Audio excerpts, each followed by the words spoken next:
Hello and welcome to MidnightSilverCrafters.com. My name's Steve and I'll be your host. Today in this video, we're going to learn how to make casting grain and casting shot.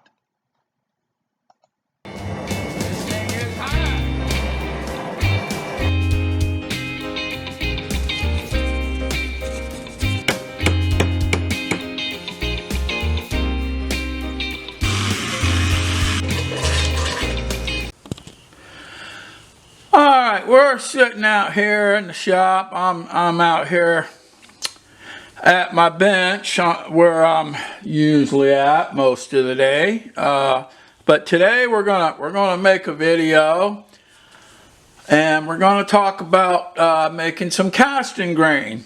I was talking to another guy. There's another channel that I subscribe to, another channel. And the name of the channel, the guy's name is Levi Sheridan. I hope I'm pronouncing your name right, but it's S-H-E-R-I-D-A-N, Levi Sheridan. Well, I'm a subscriber of his channel, and I would just like to say that his channel is just awesome, and you really probably want to go check his channel out. He's doing a lot of really cool stuff over there, and he's getting into some casting and stuff, and but he's just got amazing videos about all different really cool things on his channel. I just love his channel, but I think you should check it out. It's definitely worth checking out. But anyhow, me and Levi, we were talking about doing some different stuff, and I was telling him about casting grain, and I told him I could make a video for the on the casting grain.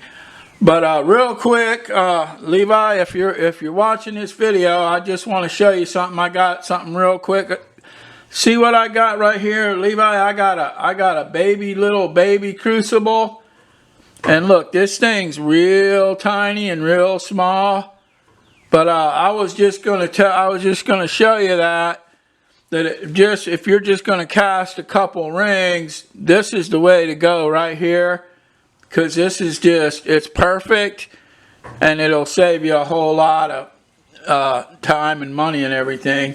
But anyhow, all right, that was for Levi. But I'm getting back to the video here now. What we're gonna do? We're gonna make some casting grain. Now, casting grain is very useful, and what you want to do if you're going to be doing any jewelry casting and stuff, the first thing you want to do with all your metal is turn it into casting grain, and it's just useful for a whole lot of different reasons. But the main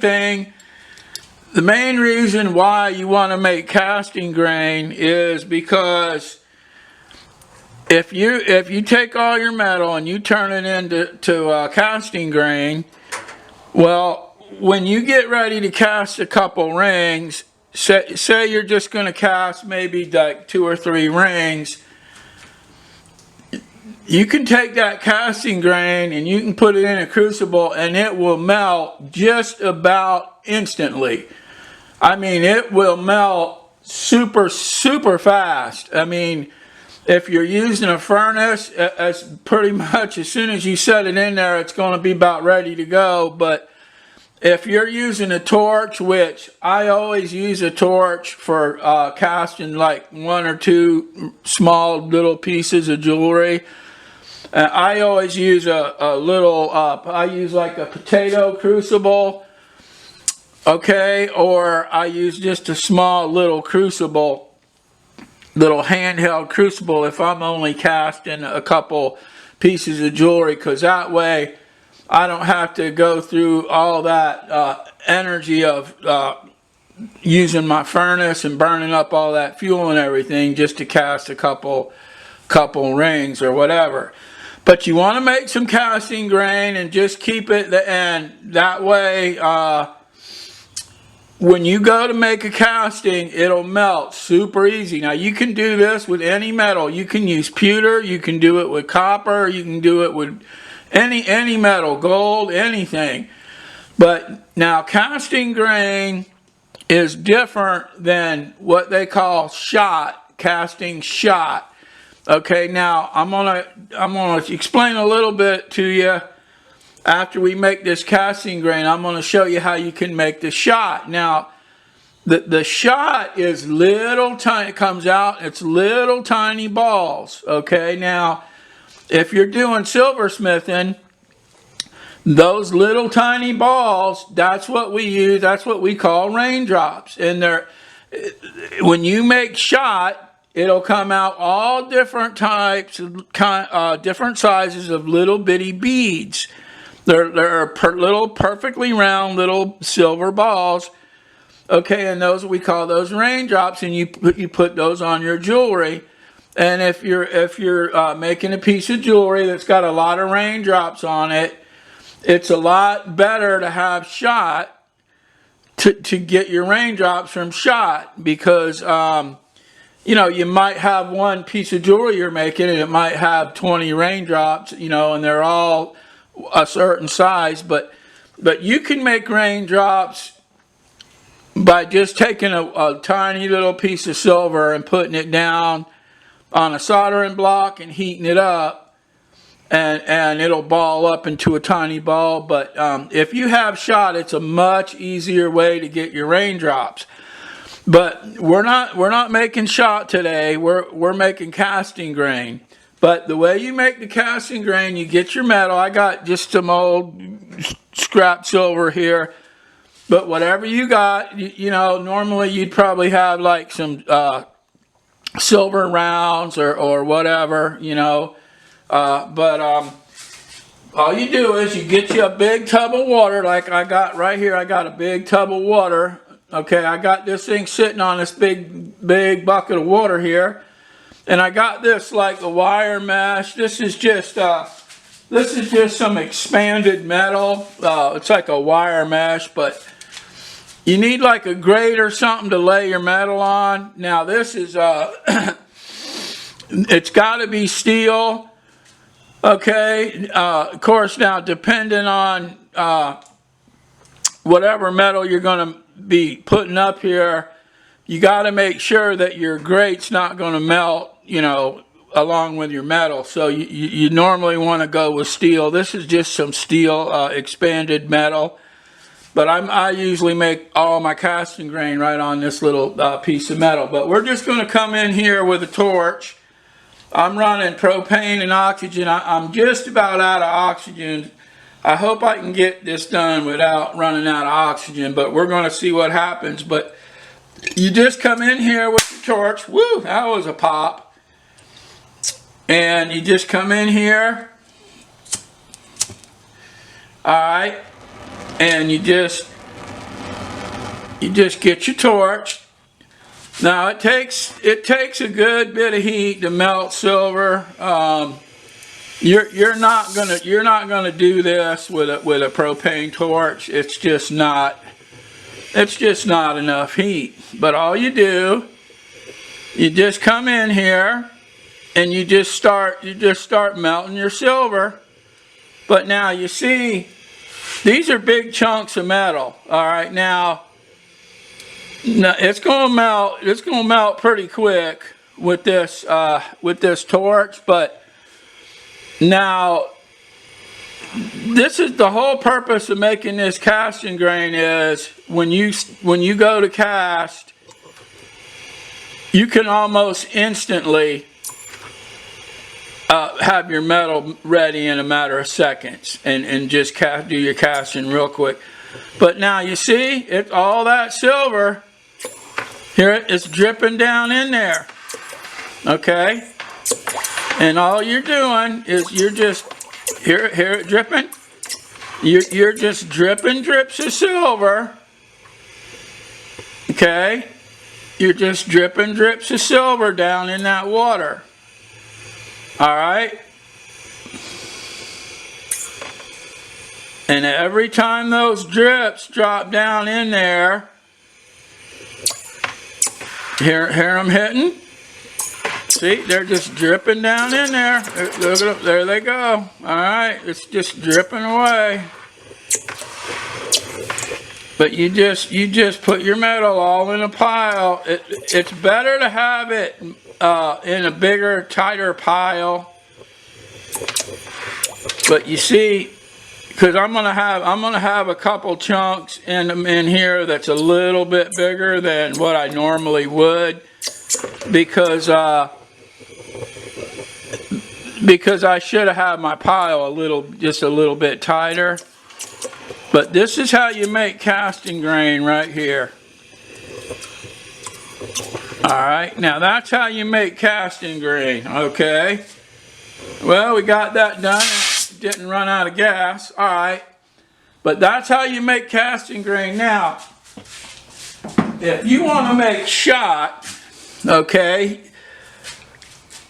the little tiny balls, what you do, you get your crucible about like this. All right, now these are the best kind of crucibles to get. Do not get graphite crucibles. They do not last. Okay, they wear out. Graphite crucibles wear out. They're expensive, and you got to keep buying crucibles all the time. I switched to these, and I will not ever use any other crucible. I got one of these over here that I've done over 100 pours, casting jewelry with it.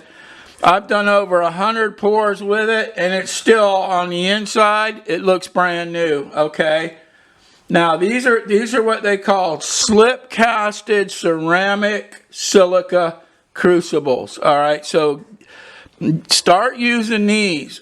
Now I got a coating that I came up with, that I coat these crucibles, and it makes them last almost forever. Now you can also coat a graphite crucible, and you can make it last 10 times as long with this coating I got. I'm going to do a video on that coating. That coating's just amazing.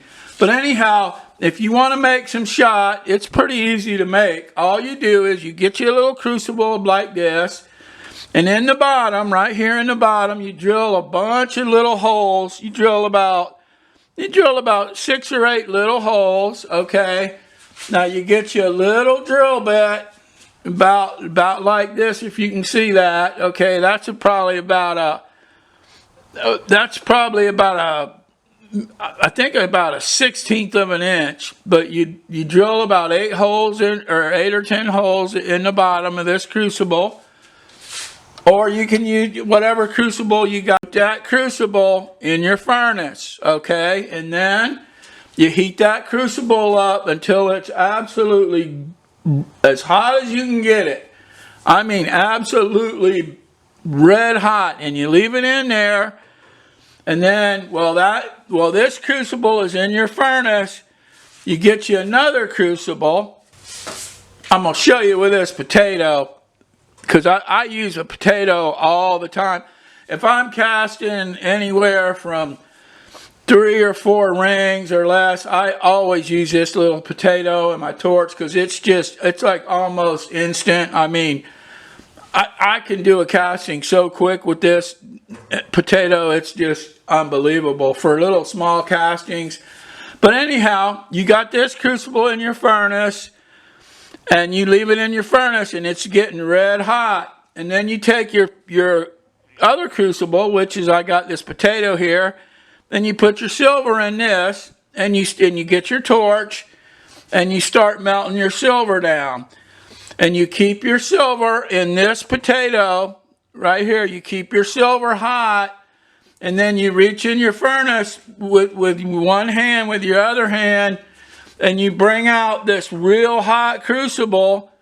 You get some tongs, and you bring this hot crucible out like that, real hot crucible, and you set it down. And then you take this silver, and you just dump it right in this crucible. And what's going to happen is, but you got to make sure that this silver in this crucible is really liquid and flowing, and really nice and flowing. You put some borax in it and flux it and get all the impurities out. But then you just take it and you just dump it right in there, and what's going to happen, this hot crucible, that silver is just going to pour out the bottom through those holes, and it's going to hit that water but when it hits that water, it's gonna break into tiny little balls, perfectly round balls. Now that's how you make casting shot. All right. I mean, I could show you, but you know, I think I just explained it. I think it's pretty, you know, self-explanatory from that explanation. I think you won't have a problem making any shot if you want to make some shot. But all right, so that's how you make casting shot, the little round balls. Now let's take a look at our casting grain here. All right, there it is. That's exactly what it looks like. Now you can see the copper on there. Okay, there's some copper on that silver because that's sterling, and you can see it. And it'll be a different color. But the way to tell if you got sterling or if you got fine silver is if you take a little piece of silver, whatever you got, and you lay it down and you take your torch and you hit it with that torch and it'll ball up into a little raindrop, a little round ball. Well, when it balls up, you can instantly tell, because if you got fine silver, it'll be real bright and real shiny. But if you got sterling, it won't be bright and shiny because you're going to see that copper on it. You'll see the copper on it, okay? And that's how you can instantly tell if you have sterling or if you have fine silver. But now when you go to buy your silver, the best thing to do, the best way to buy your silver is just find a real good coin shop. If you got a local coin shop, tell them you want to get some generic silver rounds, okay? And then they'll sell you some generic silver rounds. But now you can also get sterling rounds too. The coin dealers, they'll have like generic silver rounds, but they'll have the sterling too. So if you go and get some sterling rounds, then you got your sterling silver. That's the best way to get your sterling silver. I mean, that's the cheapest way and it's the best way. Of course, now you can make your own. You know, you can alloy metals, and you can make, you know, you can alloy any metal. I mean, I make solder, and you can make solder, and you can make pretty much anything you want. Now I got a video coming out real soon. Now watch for it. It's going to be about making your own solder for jewelry making, and I'm going to show you how to make every grade of solder from hard all the way down to super easy, okay? And all solder is jewelry solder for making sterling silver and silver jewelry. All it is silver and brass. That's all it is. But you can make the alloy, and it's real easy, okay? But you got to have casting grain to make the alloy. But you can make solder, and you can just make up an ounce or two of solder, all right? And then you're good to go. I mean, you don't have to pay high money for solder when you can make your own. I'm going to make a video on the solder, but I think I'm going to wrap this one up here. This was just on the casting grain, but you can see that's real nice looking casting grain there. It came out just beautiful. But that's how you make casting grain. So, all right, well, I think I'm going to wrap this one up here. It's been fun, and if you're new to this channel, and if this is your first time stopping by, I really hope that you would subscribe to my channel, because what I do on this channel, I do lost wax casting. Okay, I do jewelry making, lost wax casting, and you know, silversmithing, anything and everything related to jewelry making. Here's a bunch of wax patterns that I make all these wax patterns for casting. I make all my own patterns. I make all my own molds and everything, but I got a lot of wax patterns going up on my website now. I got every day I'm adding more and more wax patterns. But I would appreciate it if you, you know, if you're new, if you would consider subscribing to the channel. I think you'll learn a whole lot about silversmithing and jewelry making and casting and lost wax casting. And you know, I would love to have you as a subscriber. It'd be great to have you. But if you do decide that you would want to subscribe to my channel, if you would just go down there to the comment section and then just put me a little comment, leave me a little comment down there in that comment box, say I subscribe. That would just be terrific, and that would really help me a lot as far as growing the channel and everything. But I'm going to be talking about a whole lot of stuff, so you know, I want to make sure that you don't miss it. See, these are all rubber molds. I make all these. These are all molds that I've made. I make wax patterns. I make rubber molds.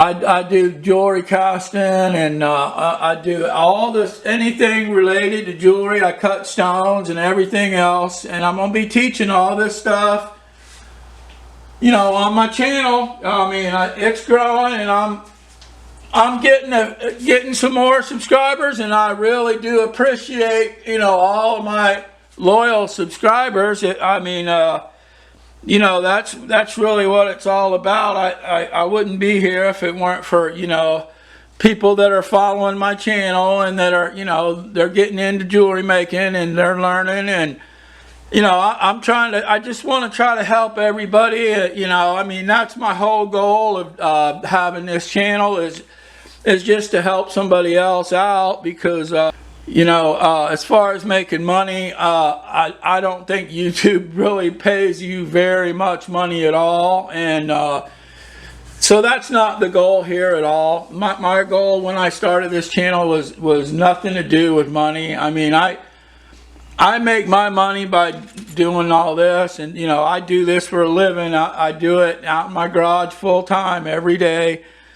But yeah, I guess that's enough of me rambling. So all right, well, my name's Steve, and I'll talk to you in the next video.